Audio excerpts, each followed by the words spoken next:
Muito boa tarde a todos. Nesta segunda edição, você confere a atualização dos mercados da soja e do milho e uma conversa com o analista do Itaú BBA sobre esses dois mercados.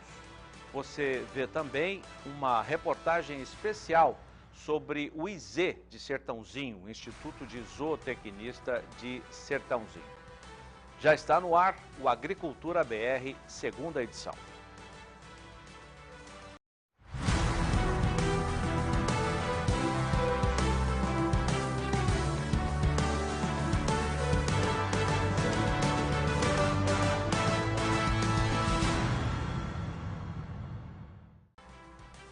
Meio-dia e 26 minutos no horário de Brasília, o programa Agricultura BR está ao vivo pelo portal sba1.com e também na Parabólica, Claro TV e NET TV. Canal do Boi Neo TV com sinal disponível no Brasil e também no Paraguai. Sejam todos muito bem-vindos à nossa programação.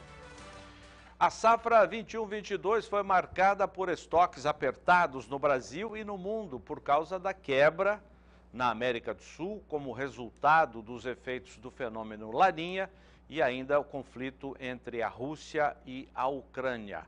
Sobre assuntos como esses, nós vamos conversar com o César de Castro, especialista de consultoria agro do Itaú BBA. César, muito boa tarde, obrigado pela sua entrevista, sua participação aqui no Agricultura BR. Que impactos para a soja diante desse cenário de quebras e do conflito russo nós podemos esperar? Boa tarde, Jorge. Obrigado pelo convite. Um prazer estar aqui com vocês. Olha, nós estamos entendendo, né, nosso time aqui da consultoria agro, que apesar das preocupações, né, especialmente com os custos de produção, nós não achamos que os preços devem ceder tanto, tá?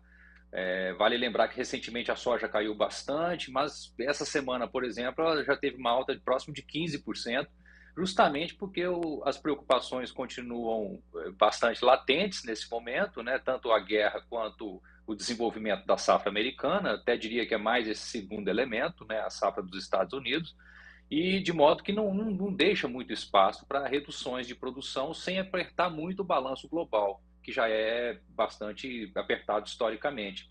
Então, nós entendemos que as perspectivas seguem positivas para os preços, em que pese o fato disso, no final do dia, deixar, né, na previsão que a gente desenhou para a safra 22-23, um espaço menor de margens para o produtor, porque os custos subiram muito. Então, sim, né, a quebra da safra global, né, de soja, eu penso aqui o hemisfério sul, desde o ano passado, né, safra Brasil e Argentina foram muito menores, a gente deveria ter colhido mais de 140 milhões de toneladas, isso virou 125, e foi um grande, né, essa quebra associada à Laninha e outras questões, né, mais regionais, fez com que os preços da soja subissem muito lá fora. Então, a gente viu uma alta de mais de 60%, né, do ano passado até as máximas desse ano, por volta de junho ali, a soja foi até os 17, e depois ela caiu bastante recentemente e já está voltando a subir justamente porque não há possibilidade de se originar soja do hemisfério sul nesse ano mais, né, só vamos ter soja no ano que vem, e precisa dar tudo certo na safra americana, que tem seu momento crítico agora, né, decisivo, para as produtividades, para que o mundo tenha como comprar a soja dos Estados Unidos aqui daqui a alguns meses. César, você está falando da área de tecnologia, né? A expectativa agora para saber se as lavouras estão indo bem ou não. Tem o aspecto também do mercado financeiro. Que tipo de impacto o mercado financeiro pode trazer para a cultura de grãos? Eu pergunto porque recentemente tivemos a alta na taxa de juros na Europa e também nos Estados Unidos. Jorge, essa é uma ótima pergunta, né? O mundo está passando por uma reprecificação de ativos em função dessa percepção cada vez mais clara de que o mundo desenvolvido, especialmente, vai estar sob um ambiente de recessão, né? Já se fala até que os Estados Unidos já estão, tecnicamente. A consequência disso é que os juros terão que subir bastante, isso faz com que o capital se movimente. Para nós, né, de commodities agrícolas, o que acontece é a fuga de aplicações que estão hoje em soja, em milho e em outras commodities agro, e vão em busca de proteção, né, sobretudo o Tesouro Americano e o dólar se fortalece nesse ambiente. Então, a gente já viu isso acontecendo, uma fuga forte dos fundos, né, das posições compradas, reduziram muito em soja, isso reduziu os preços, mas gradualmente é de se esperar que duas coisas. Primeiro que o ambiente, né, de margens, de balanços apertados, desculpe, não deixa espaço para grandes quedas. Então faria sentido essas aplicações não saírem tanto de commodities, isso daria uma certa sustentação, né? Então é de se esperar que esse movimento já não avance muito mais, porque já está claro que teremos sim uma recessão, os fundos já diminuíram suas posições, buscaram um pouco mais de proteção e eu acho que não deve vir tanta venda de contratos de soja e o que poderia derrubar preços em busca de mais compra de proteção, e aí principalmente o Tesouro Americano. O segundo elemento é que a soja, assim como o milho, né, e possivelmente as proteínas, são alimentos essenciais. É um pouco diferente de outros produtos, como o algodão, como o suco de laranja, o café, que podem eventualmente deixar de ser consumido e a pessoa não morre, né? Agora, a soja é fundamental, o milho é fundamental para as rações, é muito difícil, né? E especialmente num mundo escasso, né? A guerra trouxe uma incerteza grande se a Ucrânia conseguirá escoar suas produções, né, de trigo e milho principalmente. Isso agora há uma luz aí, né, com o acordo que foi firmado. Precisamos ver se vai acontecer de fato essa saída dos grãos da Ucrânia, mas o mundo está escasso, né, em curto prazo. Então é improvável que a gente veja o mercado ficar muito baixista, porque os fundamentos são bastante sólidos aí para sustentar preços, né? A gente tem pouca produção e um consumo normal, né, especialmente de milho, soja e trigo. Então, isso deve dar um suporte e esse assunto recessão deveria impactar menos nas commodities agrícolas, né, nos alimentos em geral. Esse é o nosso entendimento. Vamos fazer uma projeção médio prazo, até um pouco mais do que isso, a longo prazo.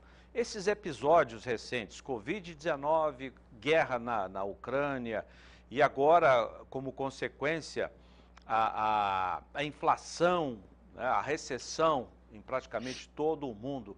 Como é que vocês projetam uma melhora nesses impactos gerados agora nos últimos anos?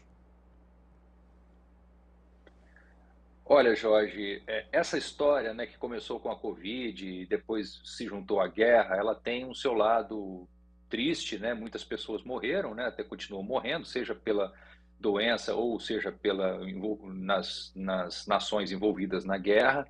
Mas para o Brasil, isso significou um aumento da procura por alimentos. E nós somos uma das poucas origens no mundo que conseguimos, né, entre os grandes países que têm saldo líquido, né, positivo em termos de alimentos. Nós temos grandes produções, atendemos nosso mercado interno e exportamos também bastante. O Brasil aumentou suas exportações num período em que muitos países até se fecharam em função das preocupações com as suas reservas internas de alimentos, né? Existem nações que importam até 90% de tudo que consomem. Então o Brasil ele ganhou destaque, ganhou relevância como uma fonte segura e de grande disponibilidade de alimentos nesse contexto triste todo, primeiro por pandemia e depois por conta da guerra. Agora, isso trouxe um efeito também negativo, que foi uma elevação muito forte dos preços, né, em geral, tanto dos produtos agrícolas por essas preocupações com escassez, além de quebras de safra, mas também nos componentes dos custos, né, principalmente os fertilizantes, que também foram muito impactados, primeiro pela logística desorganizada que acabou acontecendo derivada da volta do mundo todo no pós-pandemia, né, todo mundo demandando bastante produto ao mesmo tempo, os fretes subiram muito, essa situação ainda está bastante complicada, mas os preços subiram bastante, né? E combustíveis. Então, no final, isso chega ao consumidor de uma forma preocupante, né? Muito alta a pressão de custos que acaba chegando no preço dos alimentos. Então, ou seja, o Brasil teve e continua tendo oportunidades de exportar mais, mas aqui as coisas também estão difíceis, tanto para os produtores, que vão ter uma safra muito mais cara, com um custo bem mais elevado, né? Não é só o fertilizante, tem também os combustíveis, muito associados a essa história da guerra, e isso faz com que os alimentos fiquem mais caros, né? Não vai ser nesse ano que a gente vai ver uma formação de estoque suficiente para trazer os preços muito para baixo. Nós entendemos que há riscos climáticos pela frente, há preocupações não só da guerra, mas dessa volta também da demanda mundial como um todo, e isso sugere preços fortalecidos, né? Talvez não tão elevados nesse momento que a gente viu de início de guerra, uma enorme incerteza, mas não também baixos como a gente viu há 2 anos, né? César de Castro, consultor agro do Itaú BBA, muito obrigado pela sua entrevista. Obrigado, Jorge. Um abraço e até a próxima. Próximo. 12h36, vamos conferir o preço da soja nos portos brasileiros nesta sexta-feira, 29 de julho, com informações da Granos Corretora. Dá uma olhada na tela. Contrato para agosto, $16,62 o bushel. Hoje, até agora, alta de mais de 3%. Contrato para setembro, $15 o bushel, também alta superior a 3%. Contrato para novembro, $14,76 o bushel, quase 2,5% de alta na manhã de hoje. Contrato para janeiro, $14,82 por bushel, alta de 2,44%. Vamos saber como está o dólar até agora, nesta sexta-feira, fechando a semana. O dólar até agora opera em alta de 0,42%, R$ 5,18 mais 4. Agora a cotação da soja e milho nas regiões brasileiras.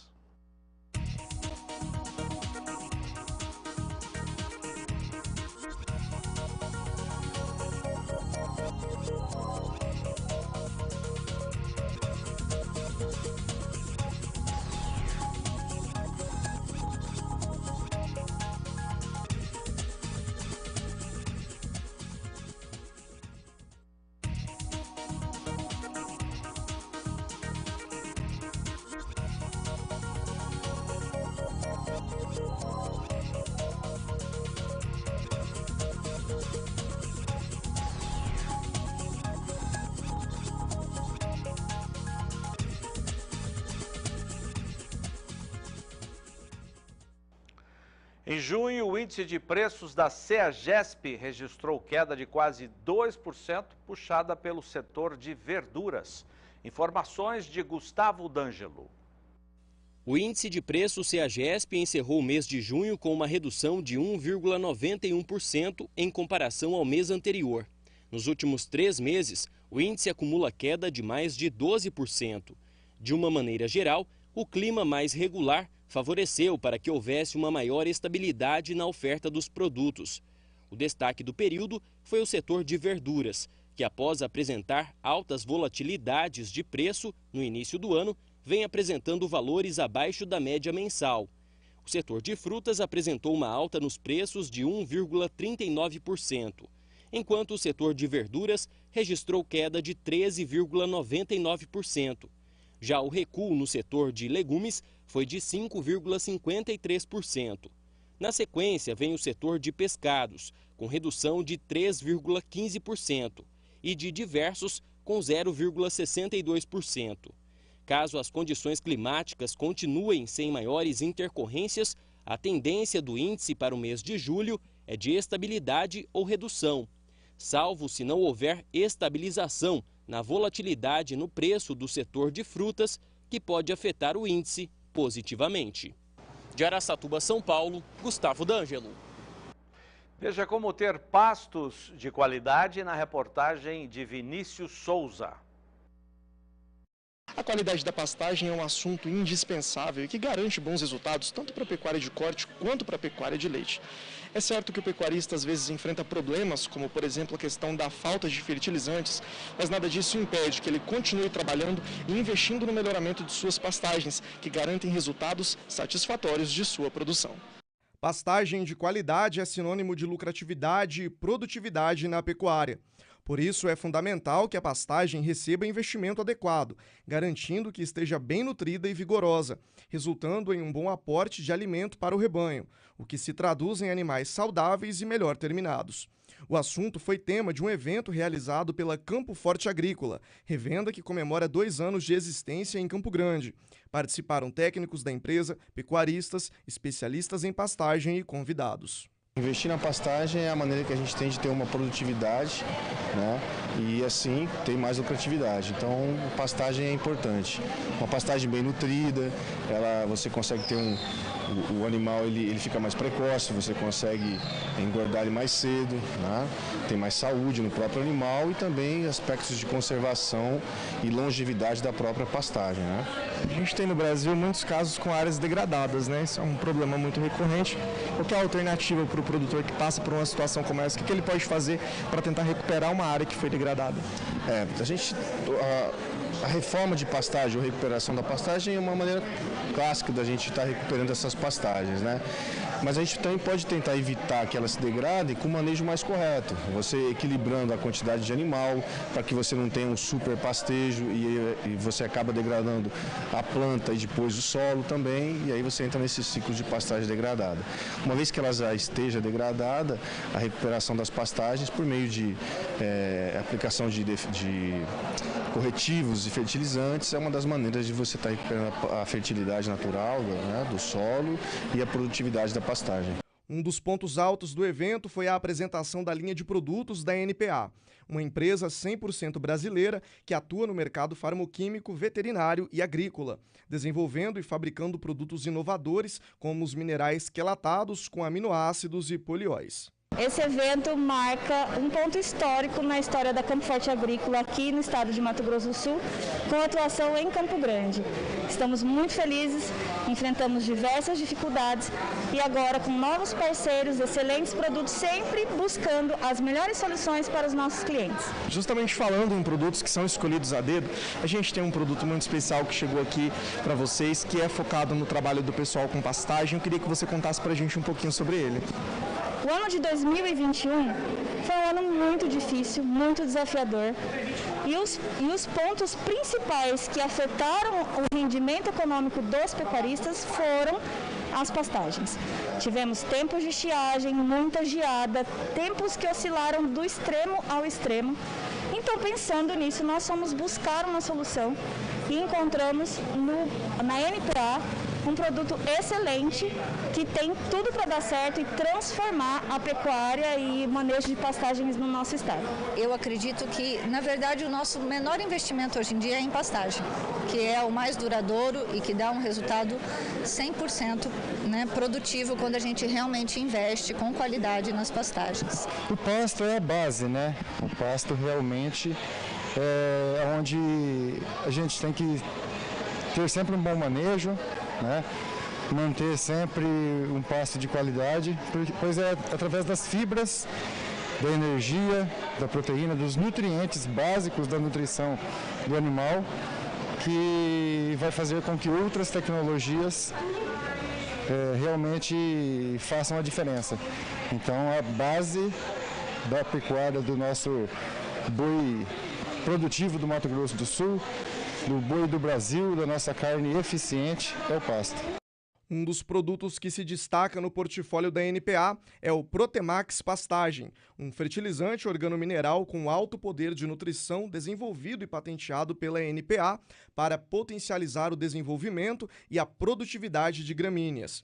O produto possui altos teores de aminoácidos livres, que são facilmente incorporados no metabolismo da planta, poupando-a de um gasto energético que seria necessário para a síntese dos mesmos. Além disso, o Protemax Pastagem conta com diversos minerais em formatos altamente nutritivos, como polióis e quelatos de aminoácido, que são mais absorvíveis e biodisponíveis. Esse produto, como ele ele é feito de um bioestimulante, que são aminoácidos, a base de aminoácidos, mais micronutrientes, quelatos ou na formato de polióis. Como é que ele age? Ele age aumentando o volume de raiz, o que proporciona uma melhor absorção dos fertilizantes. Ele acelera com todo esse complexo de aminoácidos o retorno ao vegetativo, aumentando assim um volume de massa. Saiba mais sobre o Protemax Pastagem e conheça toda a linha de produtos da NPA acessando npa.ind.br.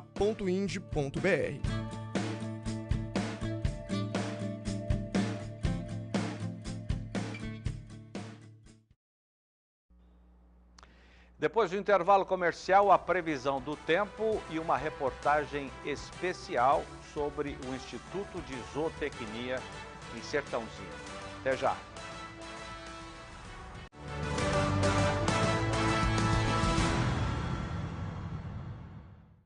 Muita qualidade genética em reprodutores e matrizes serão ofertadas na semana IZBR, que o Canal do Boi transmite entre os dias 1º e 7 de agosto. São 100 animais fechados na linhagem IZ, que começam a ser apresentados no dia 1º, durante a programação e também em horários alternativos. E estarão disponíveis em 2 leilões. O de reprodutores no dia 3 às 20 horas e o leilão de matrizes no dia 7 às 20h30. A realização é do Pecuária BR. A leiloeira é a Central Leilões. Assista os leilões também pelo @play.com. SBA, os melhores negócios da pecuária você encontra aqui. Uma seleção focada na evolução da genética Nelore foi totalmente preparada para você, pecuarista, fazer grandes negócios. Leilão Top Tulipa, dia 30 de julho, sábado, à 1h. Em oferta, touros da raça Nelore, todos com shape. São 26 anos de tradição e evolução genética. Leilão Top Tulipa, dia 30 de julho, sábado, à 1h. Realização Central Leilões. Transmissão Canal do Boi. Domingo, dia 31 de julho, leilão virtual Nelore Leiria. Oferta de 50 touros Nelore PO genotipados, mais 1.500 animais de corte Leiria e convidados. Transmissão Agrocanal às 13 horas MT. Leilão virtual Nelore Leiria. Eficiência genética. Cadastros e lances 66-3532-0077. Realização Ricardo Nicolau Leilões. Baixe o nosso aplicativo.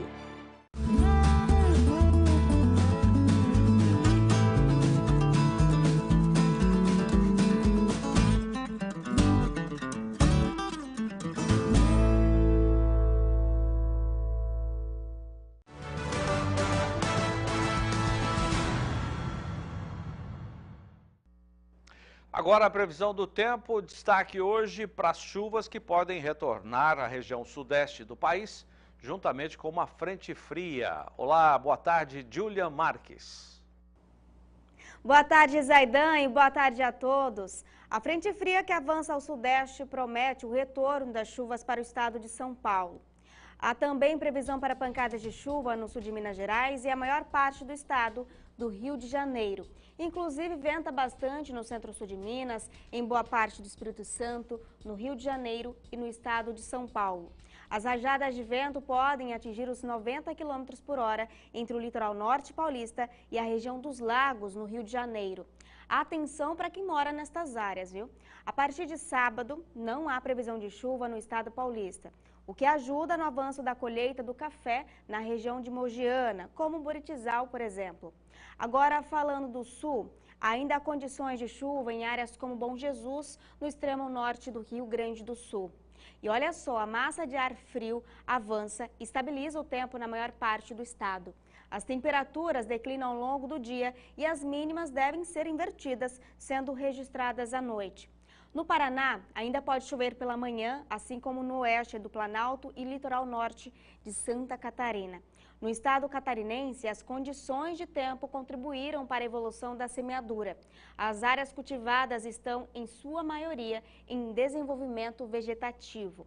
No centro-oeste, venta bastante sobre Mato Grosso do Sul, sul e oeste de Mato Grosso e sul de Goiás. E tem rajadas de vento de até 60 km por hora. No estado sul-mato-grossense, chuvas rápidas estão previstas para o sul do estado e chuviscos para a faixa oeste. Mas na maior parte da região, o tempo continua firme. No norte, há temporais em boa parte de Roraima, no extremo noroeste e no extremo nordeste do Pará. Em Tocantins e em Rondônia, não chove. E olha só, em grande parte da região nordestina, o tempo firme predomina. Já entre Salvador e o norte do Piauí, as chuvas tomam conta, mas sem alertas. Vamos dar uma resumida de como vai ficar o tempo em agosto, Zaidan? Olha só, até o final de agosto, as chuvas ficam concentradas nos extremos do Brasil, no norte do país, entre o Amazonas, noroeste do Pará. Essas condições são as que devem ter anomalias positivas de chuva, viu? No Mato Grosso do Sul e Paraná, devem ocorrer precipitações mais regulares ao longo do mês de agosto. Já na região central do país, pouca chuva. E grande parte do Brasil Central não há previsão de desvio significativo das chuvas. Já no Sudeste, a chuvarada deve ficar um pouco acima da média na divisa de São Paulo com o Paraná, Sul e Leste Paulista, Rio de Janeiro e Espírito Santo, por exemplo. Zaidan? Obrigado, Júlia. O Canal do Boi transmite na semana que vem a primeira edição do leilão IZBR. Genética 100% fechada na linhagem IZ, o Instituto de Zootecnia de São Paulo. No dia 3, quarta-feira, às 8 da noite, oferta de reprodutores Nelore. No dia 7, domingo, à noite, oferta de matrizes Nelore. Realização da Central Leilões. A linhagem do Instituto de Zootecnia, o IZ, tem sido aprimorada em Sertãozinho há mais de 50 anos. Veja informações numa reportagem especial de Daniel de Paula. Por esse cenário passa o que se tornou a pecuária do Brasil. Instituto de Zootecnia, uma fonte de recursos que tornou o Brasil uma referência em seleção e criação de bovinos a partir de sua unidade em Sertãozinho, um órgão da Agência Paulista de Tecnologia dos Agronegócios, vinculado à Secretaria de Agricultura do Estado.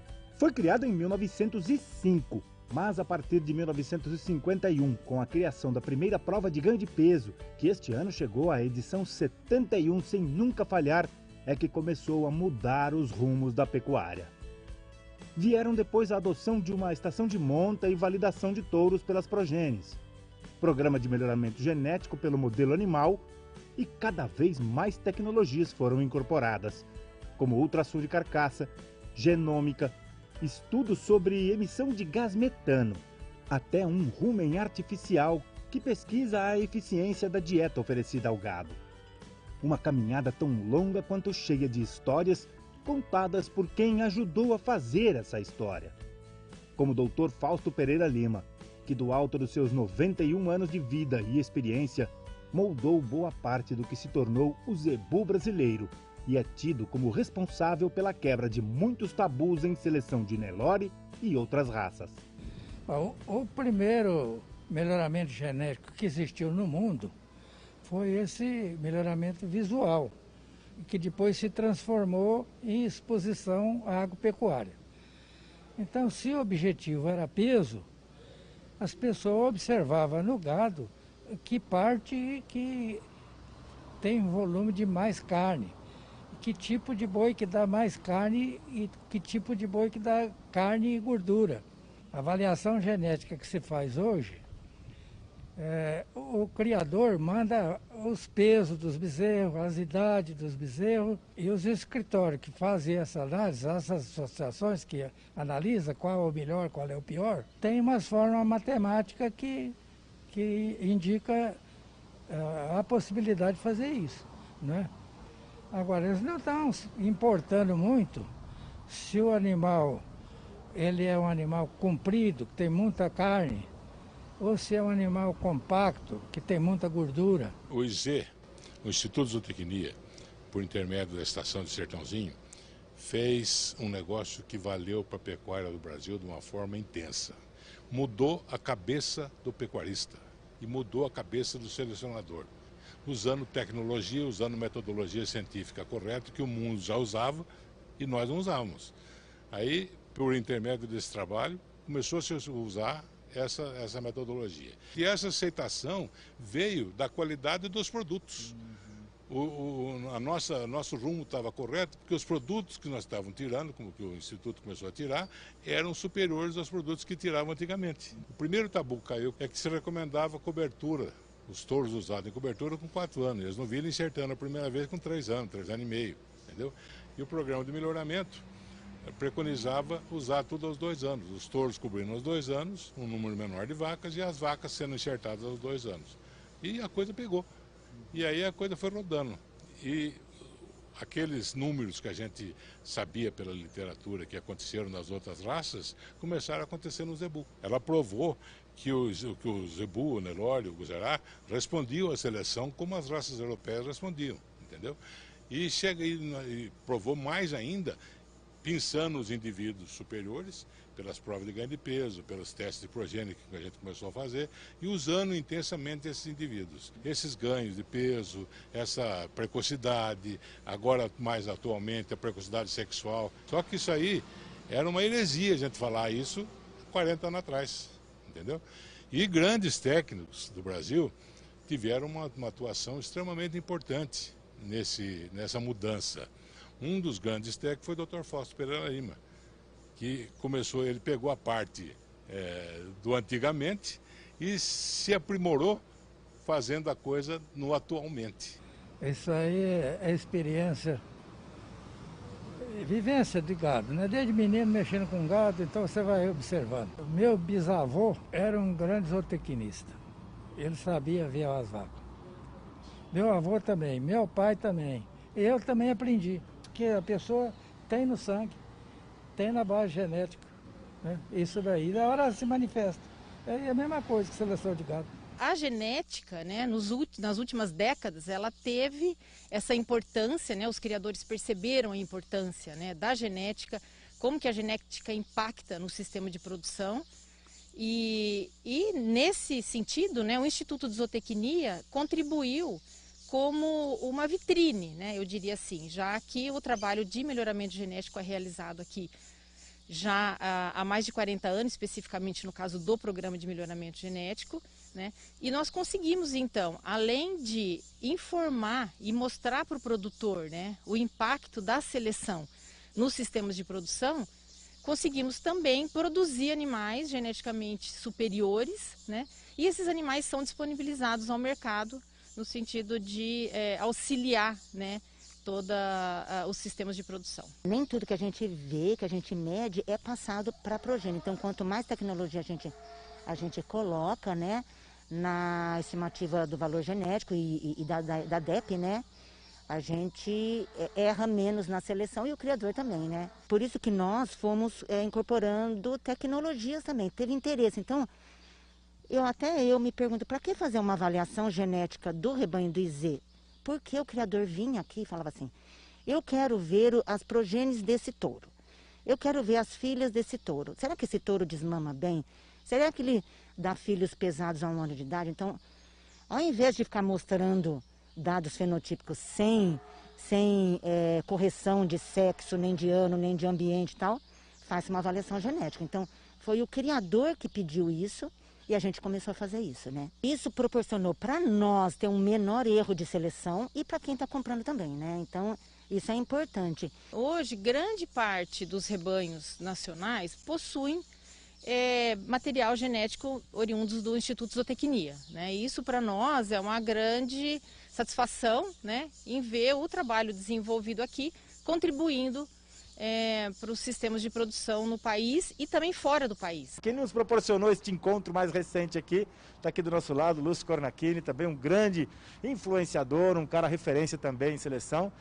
É sempre bom a gente estar com ele, passa o tempo, mas as lições não acabam nunca, né? A importância desse homem é muito grande, né, Lúcio?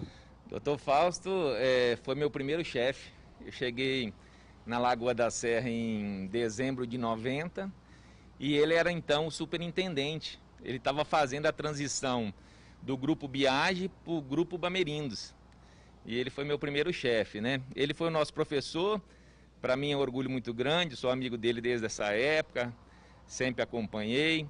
E mais do que tudo, é saber que ele teve uma contribuição para a pecuária nacional, não só através do conhecimento, mas também de palestras, né? Ele proporcionou isso para mais pessoas.